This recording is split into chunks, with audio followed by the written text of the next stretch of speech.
Later he gets a visit from that teacher and he encourages Arnold to leave Welpinit High School and find a better education somewhere else. Arnold decides that in order to do that he must transfer to Reardan, a privileged white high school 22 miles away. His parents agree to let him do it, but not everyone else reacts so kindly. After he leaves, many people beat him up and treat him like an outsider. Even his best friend Rowdy beats him up because of it. At Reardan, he has a hard time fitting in, even though he attempts to try to win the affection of a girl named Penelope and befriends a guy named Gordy.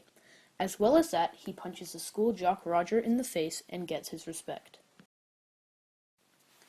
The separation between Reardan and the reservation makes Arnold feel like he is only Indian there, and at Reardan he is not.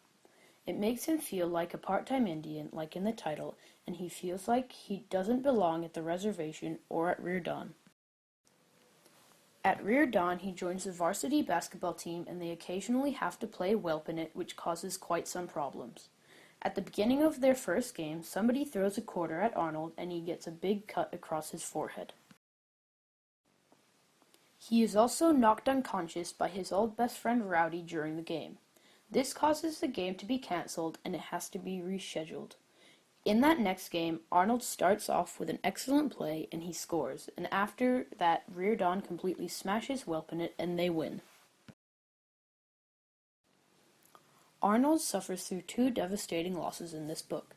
His grandma and his sister both die. His grandmother was struck by a drunk driver and passed away shortly thereafter.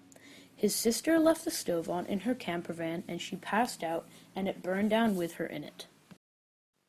These two deaths cause Arnold to reconcile in himself and find his true identity.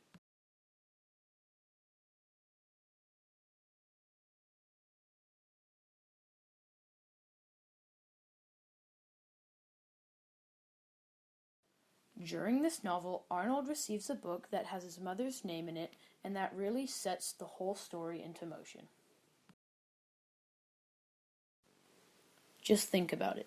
If Arnold hadn't have gotten that book, he probably wouldn't have realized so soon that his school, and even his whole reservation, was in poverty. His sister probably also wouldn't have died, because her main motivation to leave Welpinit was to marry a man she loved, but she got the courage to do it from Arnold going to Reardan. Really, this whole thing was Mr. P's fault, because he was the one who put the idea in Arnold's head of leaving Welpinit and going to Reardan. And if he hadn't have left, Arnold also wouldn't have been bullied as much or to such an extent. It is kind of strange to think that one small thing like a book can make such a big change in your life and impact you forever.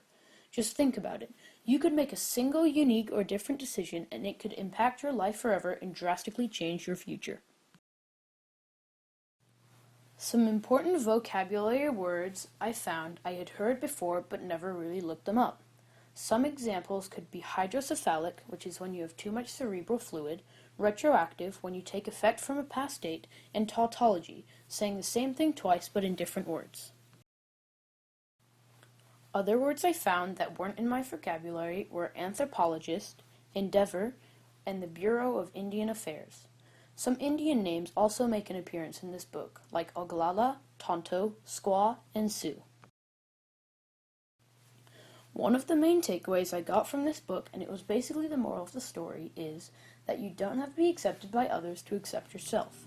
If you are really happy with yourself, it shouldn't matter that people don't like who you are, because to you, you are perfect. And as long as I am content with who I am, other people's opinions don't matter.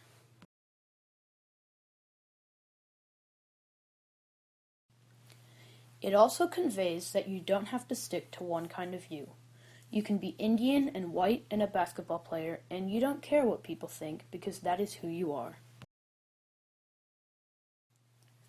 Well, I think that's me done. Thank you for watching, and remember to hit that thumbs up button.